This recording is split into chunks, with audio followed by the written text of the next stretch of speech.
Hello, everyone. This fishing report took place on 10 December 2025. That's a Wednesday. Where I decided to go fishing was Essex Bayou. It's been a pretty productive hot spot for the month of November. The month of December. And that's why I decided to go there and fish it. And just like years past, it was no exception to the rule. The fish were absolutely there. We just had to wait. We just had to wait a little while for the sun to do its thing, and the fish became very active towards the latter part of the day. I want to say at 2:30 is whenever the bite truly picked up. That's not to say that the fish weren't out there. It's just that they were kind of dormant, and they would spook off whenever the kayak would run them over. And so I knew they were there. It was just a matter of time before they started biting. So to get to Essex, the boat ramp that you're going to use is the Swan Lake boat boat landing in Freeport. We'll get you the address really quick. 809 Bay Avenue, Freeport, Texas, 77541. That's a shot of the intercoastal. So kind of what that looks like right there. Before going to the intercoastal, let's talk about the boat ramp really quick. It's very shallow. It is not paved. It's just a mixture of like crushed shell, some sand, and very soft, sloppy mud. It can be difficult to launch a boat that needs a pretty deep draft. So just be mindful of that. The ramp itself is like maybe 2 feet to 3 feet, depending on the tide. If it's really low, then chances are getting a full-size boat to launch from this is going to be very difficult. Once you launch, you just head out towards the intercoastal, and to get to Essex, go straight across, and then here you go. You're right here. Now, be mindful that this is a very active intercoastal waterway. There's a ghost image of a barge. These guys will push through, so give them their space. If you see one coming right as you hit the mouth into the intercoastal, give them their space. Do not go in front of them. They're going to sound their air horn to let you know that you're too close before you start crossing, so just turn it around and wait until they pass by right here at the edge of the bank. And behind them, look at that prop wash. It's pretty nasty, very turbulent. If you go right behind them, you're going to lose control of your kayak. I don't care what kind of kayak you have, you're going to lose control of it and start doing 360s, and hopefully you have good balance so that you don't end up in the water. Which brings me to the next important thing, a PFD. I can't stress enough, safety. If you have a PFD, it makes no sense to just have it in a fishing crate or what have you, because if you get knocked unconscious or find yourself into some cold water, it does absolutely no good for you to reach into the back of your crate or kayak or down below a hatch or wherever it is that you may have it on board to just try to put it on. It's already too late. So if you have it, just wear it. Learn to wear it. It will save your life when you least expect it. And then the only other thing for those of y'all that are early risers and you get out here and you're going to be trekking through the intercoastal before the sun comes up, you need a 360-degree night light. So just make sure that you have that so that the oncoming traffic will be able to see you while you're on the water. It's required by the law and the Coast Guard. All right, so with all of that being said, I'm going to knock out the conditions that I experienced on this day. Temperature was 66.4 degrees. The water temp was 62.8 degrees. Water level was 1.11 feet. The winds were 3.5 knots from the west-southwest. The tide was mid, outgoing, and we had strong movement all day long. It was a very long outgoing tide, and the water just kept continuing out of the marsh the entire day. So that was pretty crazy. And then also the winds, they increased significantly, which was not forecasted. But being that we're inside a marsh setting, the grass, whenever available, that was high enough along the bank line, it kind of protected me from those high winds. Now, what did not get protected was during my cast. Whenever your lure is above the grass, the wind will catch it. And you don't feel any wind down there on the surface of the water, but the wind will catch your lure and your fishing line and kind of throw you off course. So that's just something to be mindful of whenever you're out there fishing in the marsh. If you can cast sidearm at all, then try to do that, and you'll be a little bit more accurate unless you use that Kentucky windage. All right, so coming in here, I got across the intercoastal, come through here. You can see through the coloration of the satellite image that this is going to be the deeper portion. And so this is where I went to get through without bottoming out on all the crushed oyster and rocks and whatnot. That's going to be through here. And you make it into the marsh system. And then I just follow the same trail throughout the entire time. Now, when the video begins, y'all see me casting right over here along this oyster. I managed to catch a couple of rat reds and immediately put those fellas back. And I just knew that that was all that I was going to be able to get right over here after several minutes and several casts. I just realized that, yeah, it's just going to be nothing but rat reds. So I was going to continue on further into the marsh. And I come through here at this little point right here. You're going to see this pocket and this grass point. It should be the first one that you're going to come up on. I go straight across. This portion right here in the marsh is a lot deeper than trying to go through this like sand right there. It's very shallow. Yeah, better things happen whenever I go through this. I can get through it and go on top of the oyster that's in between there. It's kind of like a saddle, but I can get through that a lot easier than going through there. So when you're out there, sometimes you may not see it. If you don't see the oyster, well then it's going to be easy peasy getting across all this stuff. But if you do see the oyster, take this route right here. It's deeper on this section through this right over here. This is a really good point that you could pay attention to if you see the current like ripping through.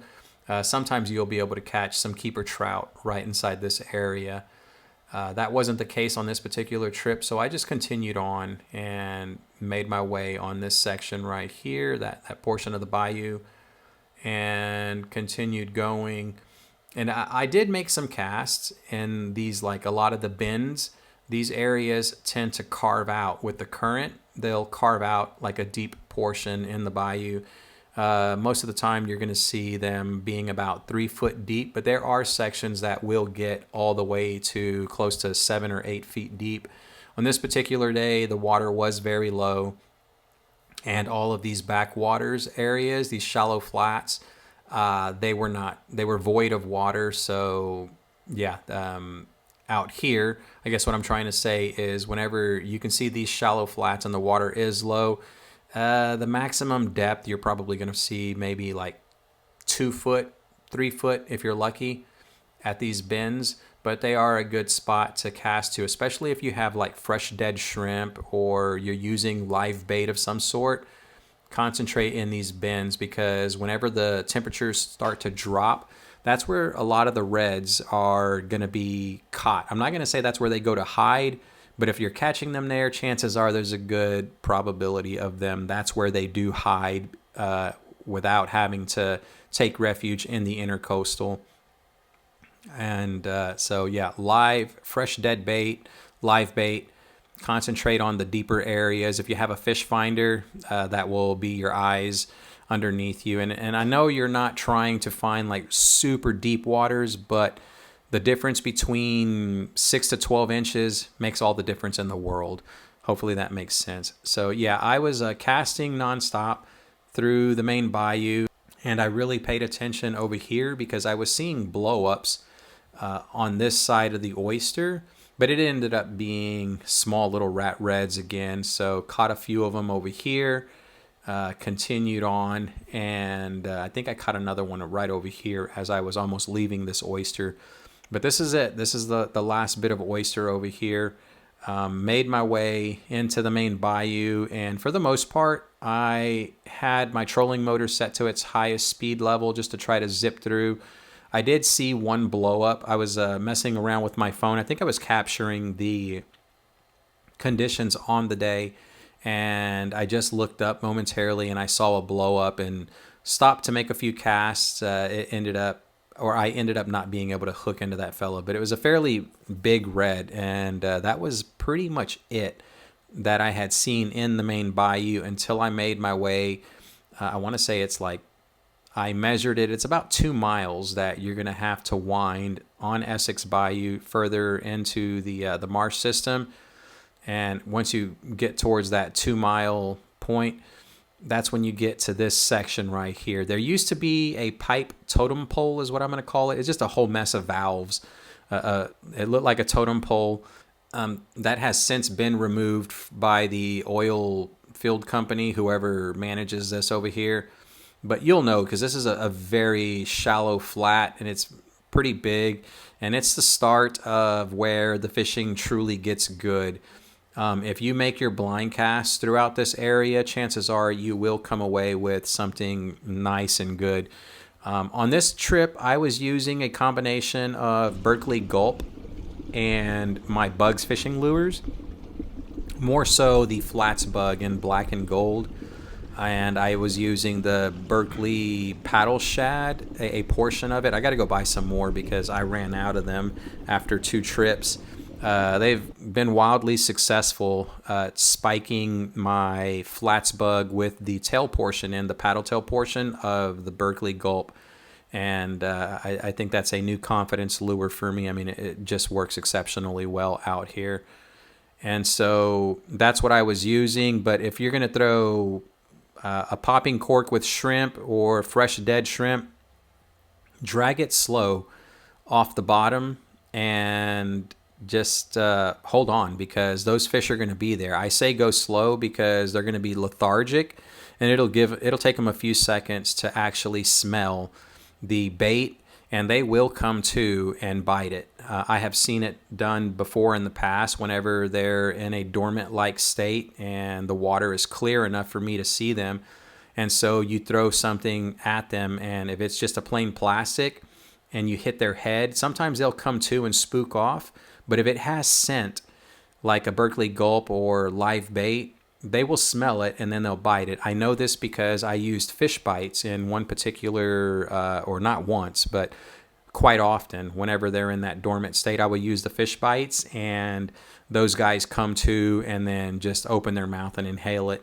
So during the colder weather, use something that has scent and that's going to significantly increase your chances. I think I have nothing to prove by using strictly artificials that have no scent whatsoever.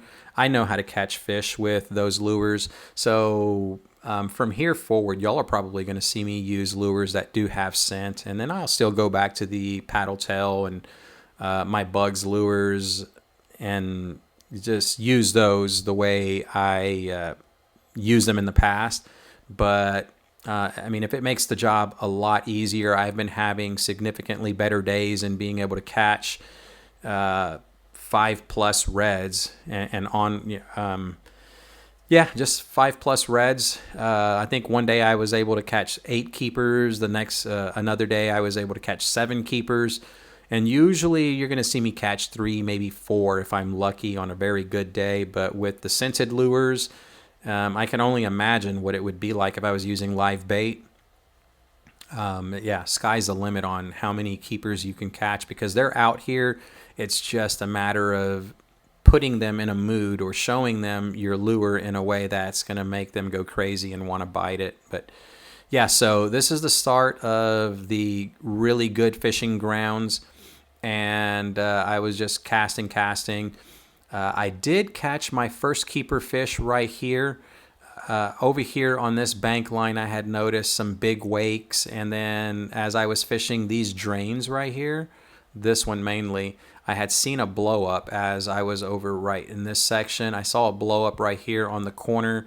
So cast to it several times. I didn't get anything. And during that time frame, I saw another blow up at this point. And I was like, okay, I'm just going to leave this fella alone and start push pulling as slow as I possibly can because the bait was a big issue. And that's something that I didn't mention. From the start of the trip, whenever I first came into the marsh system over here, there was really no bait that I was seeing, y'all. And this was the very start of the trip. I did see small little minnows along the oyster. And then I filmed this section right over here talking about how all of our bait sources utilize the oyster for protection during low tide and high tide. It's hard for the fish to get in there, but I mean, redfish will go in there. Those guys are crazy. They're psychopaths, and that's why they have those strong scales. It protects them, but they will scar themselves up trying to go after bait that's in here, and all the bait does use that. But I wasn't seeing anything except for the small little minnows. I wasn't seeing the bigger variety mullet or anything like that. I didn't see any shrimp whatsoever. But by the time I spent like maybe an hour's worth of time trying to get back here. So when I did get back here, now I'm seeing shrimp go airborne, and I'm starting to see the mullet become very active. I no longer was seeing those little minnows that was along the oyster. But as I got closer, and this guy right here was blowing up over here, and he was moving out with the tide, the current. He was stirring up shrimp and some of the mullet. So here I go, very slow, and we met right, in the middle. And I cast my flats bug, and this guy eventually bit and picked it up. I honestly thought that he spooked away, but I realized that my line started moving, and I was like, oh, he's got it. And so that was going to be the first one, and this fella ended up being 24 inches. And mid-slot range, put him back to be able to fight another day, and just continued my trek into the bayou. My main goal was to get to the intersection, which is right over here. So you can kind of see how Essex Bayou goes 4 or 3 different directions as you come into it. This is a really good hot spot, especially whenever the water levels are very low and the fish can no longer go on these shallow flats back here, and they're confined to the main bayou. A lot of them will congregate right here. Super soft mud. It gets warm really quick. A lot of bait love to hang out in this area. And then if you just keep your eyes peeled, you're going to see a lot of blow-ups that take place over here. And so after this fella, I just continued on through the horseshoe. It's very shallow through here as well. I bottomed out right in this area, had to push pole a little bit over here, and then eventually make my way to some of the deeper water. I imagine I was in 4 to 6 inches of water, and then finally was able to come over here. Now, this structure right here, it's in the satellite image. It's still there. So you'll know whenever you're over here by this horseshoe. You could either go through right there because it's now carved out and deep enough, or you can just go through that. I recommend going through this. It's a little bit deeper and easier. If you are seeing blowups in the horseshoe, well then, yeah, take your time and fish it. And once I got over here, a lot of this right here was high and dry. No way to get through it. Some days, depending on the tide, you'll be able to get back inside this area. And if you are able to, check this small little like back pond out. I've caught fish inside this before as well. But yeah, you got this area, then you can push through and fish this. It's very shallow as well inside that. But not the case on this particular day. So I just come through and I'm blind casting, y'all. That's another thing that I didn't mention. Normally, I'm just going to cast at blow-ups, and I won't even bother casting unless I see something that tells me to cast there because there's some kind of a sign of a game fish in the area. I wasn't seeing any of that, and like I said, it was very slow until about 2:30, and so I just continued pushing in. And over here, this is where I noticed that I started spooking reds. So for those of y'all that have been in here, once you go through this section and you enter this whole big portion of the bayou, it's very shallow. I started running over redfish. So I knew they were in the area. They were just dormant. They weren't swimming around, blowing up on bait the way they normally are. And I knew they were reds because their tail thrust when they get spooked it's pretty strong. It'll move your kayak, and then you can hear them drumming as well, the males. And That's what was happening. I must have spooked about 3 of them inside this area. So I come over here and make my way into the intersection. Before getting here, actually, I made a cast onto the grass point and caught a couple of rat reds. And I was like, man, I hope, that's not all that's going to be here, willing to bite today. And so just left those guys. And at this point in time, I think I'm still using the flats bug with the Berkeley gulp. And it wasn't until I started making my way out of the marsh system that I started using the 5-inch jerk shad. And I came over here, and this was the end of my trek. At this point, I told myself I haven't seen anything coming into this section. Obviously, I could not go through there. I think it had like maybe 2 inches of water. And I'm guessing that because of the birds.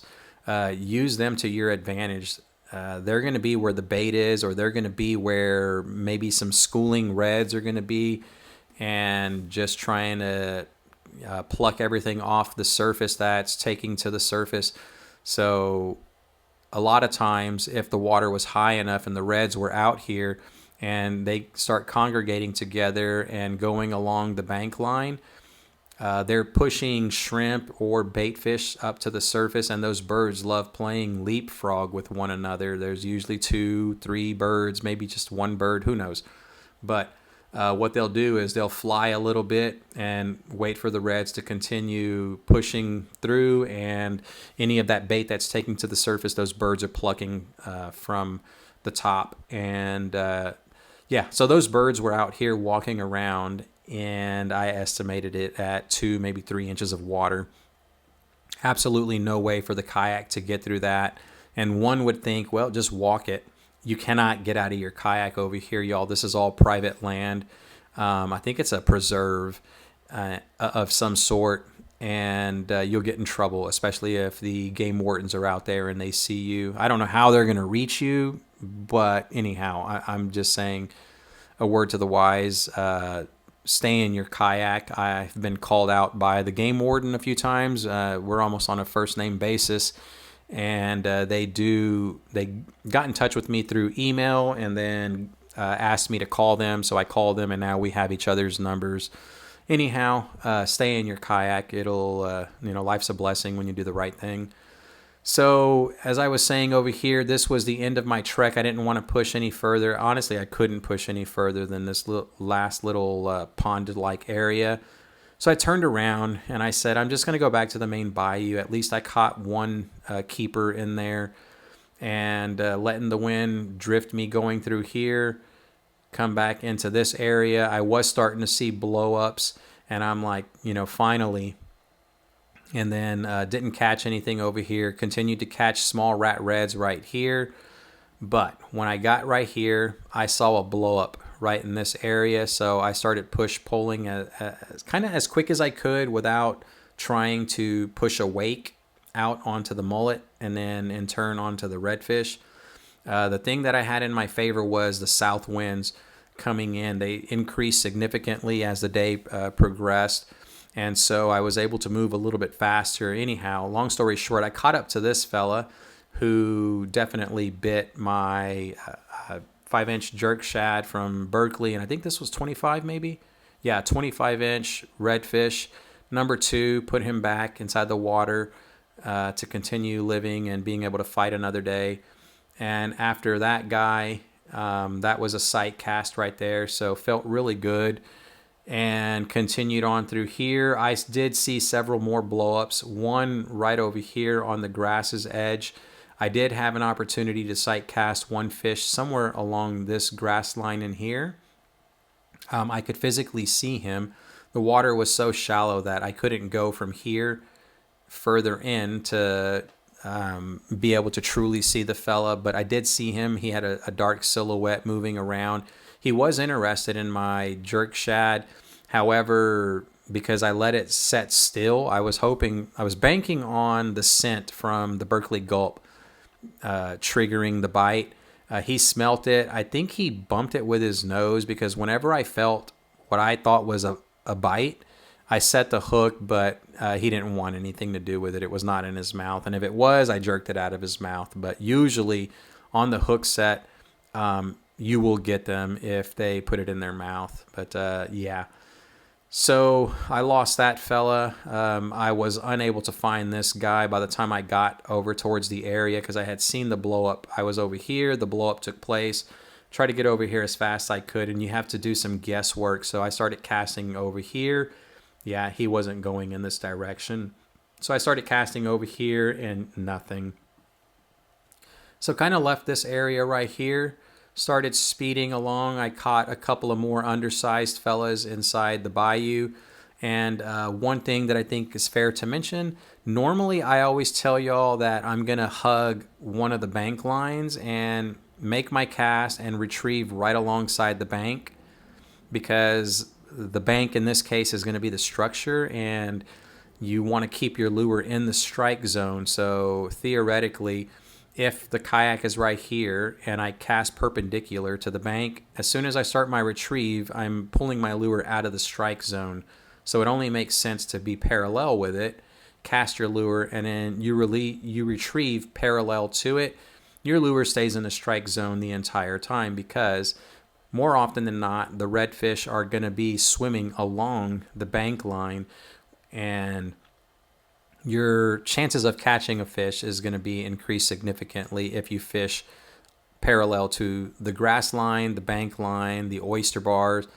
On this particular day, I was just in the middle, and I was casting into the middle. It was the deeper portion, and that's where I was mainly catching the fish. So just think that it was fair to mention that. On the way out, I did see a redfish, a nice size slot, probably around 20 inches, 21, somewhere around there, judging off of his back. It was completely out of the water whenever I was on my way over. Saw him and came and parked myself, but by that time, the water was so murky. He had literally got off of the shallow flat, made his way to about right here, and I could no longer see him. Kid you not. I made casts, and I don't know where that fellow went. I know I didn't spook him because he didn't dart off, but the water is just so murky back here that I couldn't see him. So I just basically come through right here and continued pushing along.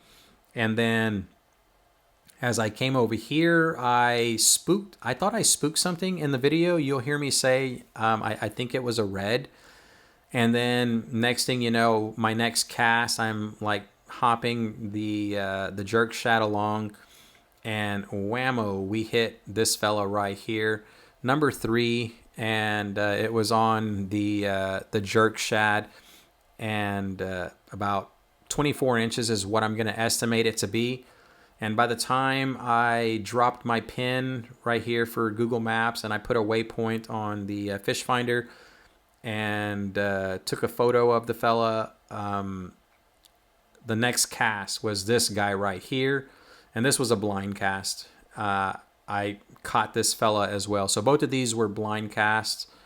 And this guy ended up being the biggest one on the day. I estimated around 28. He possibly could have been an overslot, but also on the jerk shad. And I'm like, yeah, the bite has just completely turned on at this point, and I'm already running out of time.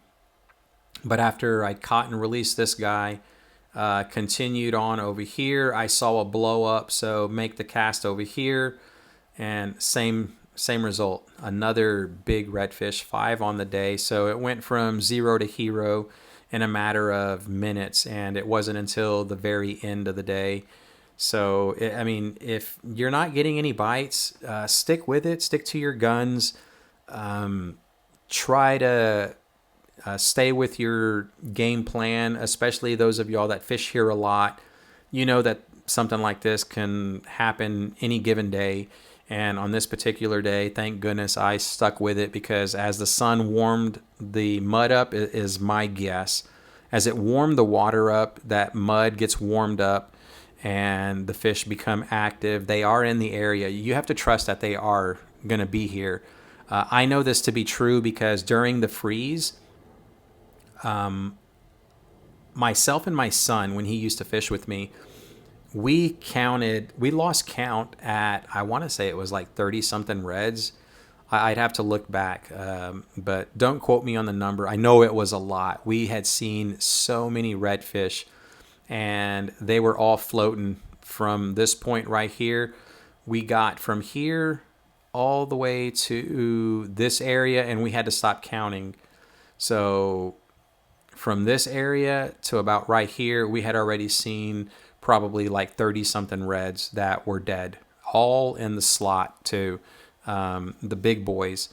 So that lets me know that they stay out here and they try to hunker down in the bins. It's a little bit deeper than the remainder of the area, sometimes by 12 inches, sometimes by a little bit more. But we know that they stay in here. And what happened to these fellas is the north winds started coming through. And y'all know whenever we get the cold fronts, those north winds can reach onwards of like 30 knots. And it blows water out of our bay system, so they get trapped in here. They're not able to make it into the intercoastal. And that's why we were just jaw dropped on how many dead redfish that we had seen in the marsh system after a cold front came through. We were finally able to make it back in. We were fishing at first through the whole main bayou, and we didn't see anything. And it wasn't until, again, we got back here and we just stopped fishing. It just turned into like, well, how many reds can we count? And I mean, it was just devastated. Essex holds so many redfish. So that's why I'm saying just stick to your guns. The fish are going to be here regardless of them cold fronts pushing through. And only keep what you're going to need. And the rest of them, I mean, obviously you can only keep what you're going to need. I'm saying if you only plan on eating one fish, well, then just keep the one fish. You can go back out there. But for those of y'all that can't make it to the coast, it's understandable. Keep your limit so that you can fill your freezer with some of these delicious fish. But yeah, so that was going to be the last fish right there on the day. I decided to put it full speed ahead because I was running out of time. I didn't have my night light with me, and I didn't want to get caught out here at night without that light. And so I made my way through. I was seeing blow-ups left and right, y'all, in the main bayou. And then when I got to the oyster at the entrance of the marsh system, oh my gosh, there were blow-up after blow-up all along the oyster. And so here was the start of it. Over here, though, this section right here to right here, holy moly, there were a ton of blow-ups. I wasn't going to cast on them, though. So I left them biting. And it just ended up being an amazing day. Essex Bayou, traditionally through the past, has always produced all year round. So, take that with a grain of salt. In my experience, it's one of the better places to go fishing to be able to catch some redfish. If you want to make things easier on yourself, take that live bait, fresh dead bait, and just be prepared. Yeah, you're going to have a great time out here. So hopefully y'all are going to be able to use this information to the best of your benefit on an upcoming trip. And until next time, tight lines, y'all.